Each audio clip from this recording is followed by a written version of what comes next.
সুপ্রিয় শিক্ষার্থী বন্ধুরা, আসসালামু আলাইকুম। আশা করি সবাই ভালো আছেন।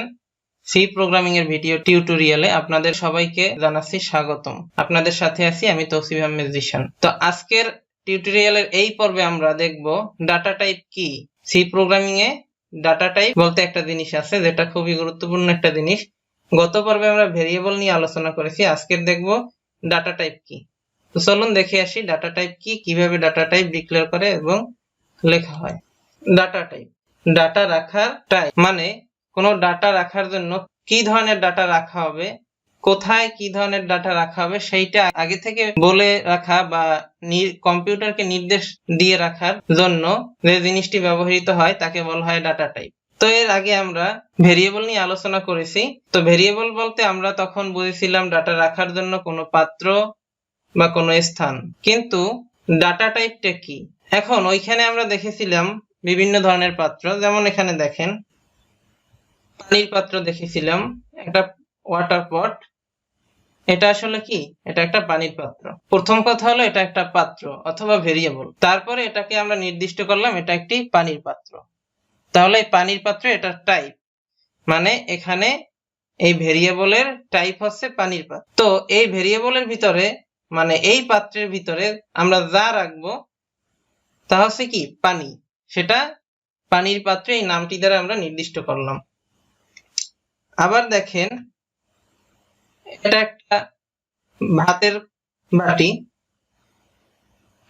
এটা দ্বারা আমরা কি বুঝি? ভাত রাখার পাত্র। মানে এই পাত্রটা হচ্ছে ভাত রাখার জন্য, ভাত রাখার পাত্র এই কথাটা দিয়ে আমরা বুঝাচ্ছি যে এই পাত্রে ভাত রাখা হবে। তারপরে দেখেন এটা হচ্ছে কি একটা রান্না করার পাত্র, আবার এটা হচ্ছে কি একটা চা রাখার পাত্র। আগের ভিডিওতে আমরা শুধু পাত্রের ছবিগুলো দেখেছি, এখন এই ভিডিওতে আমরা ছবির পাশে এর নামগুলোকে বলে দিয়েছি, এর টাইপ গুলোকে বলে দিয়েছি। পানির পাত্র দ্বারা বুঝতেছি এই পাত্রে পানি থাকবে, ভাত রাখার পাত্র দিয়ে বুঝতেছি এই পাত্রে ভাত থাকবে, রান্না করার পাত্র দিয়ে বুঝতেছি এই পাত্রে রান্না করা হবে, চা রাখার পাত্র দিয়ে বুঝতেছি এই পাত্রে চা রাখা হবে। মানে এই পাত্রগুলোর ভিতরে কি রাখা হবে সেই টাইপটা অথবা সেই ধরনটা আমরা বলে দিচ্ছি। একইভাবে সি প্রোগ্রামিং এও বিভিন্ন ধরনের ডাটা টাইপ আছে যেগুলো আমরা বিভিন্ন ধরনের ডাটা রাখার জন্য ব্যবহার করি। তো চলুন দেখে আসি প্রোগ্রামিং এর ক্ষেত্রে আমাদের ডাটা টাইপ গুলো কি রকম। Four basic data types. আমাদের সি প্রোগ্রামিং এ 4 ধরনের প্রাথমিক ডাটা টাইপ আছে। তো সেই টাইপগুলো এখন আমরা দেখব। প্রথমে আসছে আইএনটি, অথবা এর পূর্ণরূপ বলতে হয় ইন্টিজার, কিন্তু আমরা প্রোগ্রামিং এর ক্ষেত্রে সবসময় আইএনটি দিয়েই লিখব। আর এই আইএনটি এই ডাটা টাইপটা ব্যবহার হয় পূর্ণ সংখ্যা রাখার জন্য।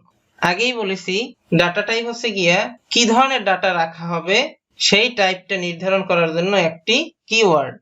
তো এখানে দেখেন ইন্টিজার আমরা রাখি পূর্ণ সংখ্যা রাখার জন্য, ইন্টিজার আমরা ডিক্লেয়ার করি পূর্ণ সংখ্যা রাখার জন্য। তো পূর্ণ সংখ্যা কি কি হতে পারে?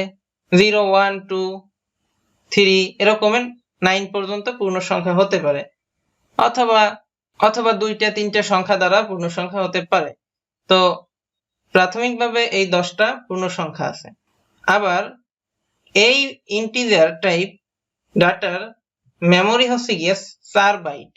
মানে ইন্টিজার টাইপের একটা ডাটা যদি আমরা ডিক্লেয়ার করি সেই ডাটা আমরা 4 বাইট মেমরিতে জায়গা নিয়ে থাকবে।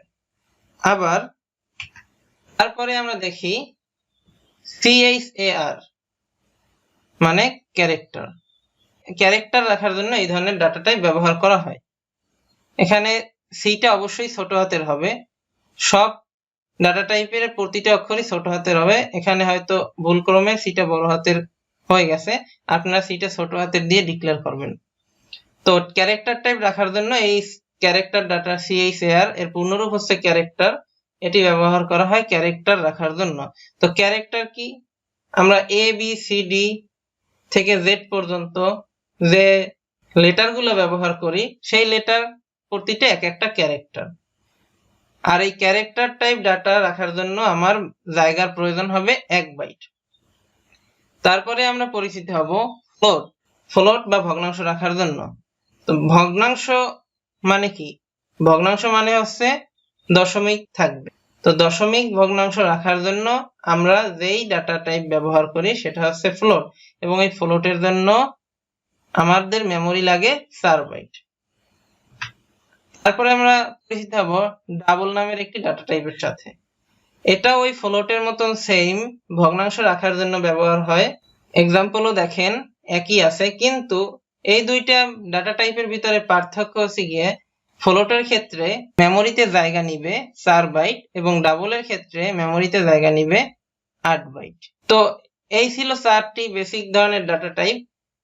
আমরা যখন প্রোগ্রামিং এ যাব তখন এই 4 ধরনের ডাটা টাইপ নিয়ে আমরা আলোচনা করব। এই 4 ধরনের ডাটা টাইপ নিয়ে আমরা বিভিন্ন প্রোগ্রাম লিখে থাকব। এছাড়াও আরো কিছু ডাটা টাইপ আছে, তো সেগুলো আমরা আস্তে আস্তে পরে ভালোভাবে জানতে পারবো। তো ডাটা টাইপ নিয়ে আজকের এই ভিডিও এই পর্যন্তই। আপনাদের কারো যদি কোনো প্রশ্ন থাকে অবশ্যই কমেন্ট বক্সে কমেন্ট করে জানাবেন, এবং ভিডিওটি যদি ভালো লাগে তাহলে অবশ্যই লাইক দিবেন এবং চ্যানেলটি সাবস্ক্রাইব করে সবসময় সাথে থাকুন। ধন্যবাদ সবাইকে। আসসালামু আলাইকুম।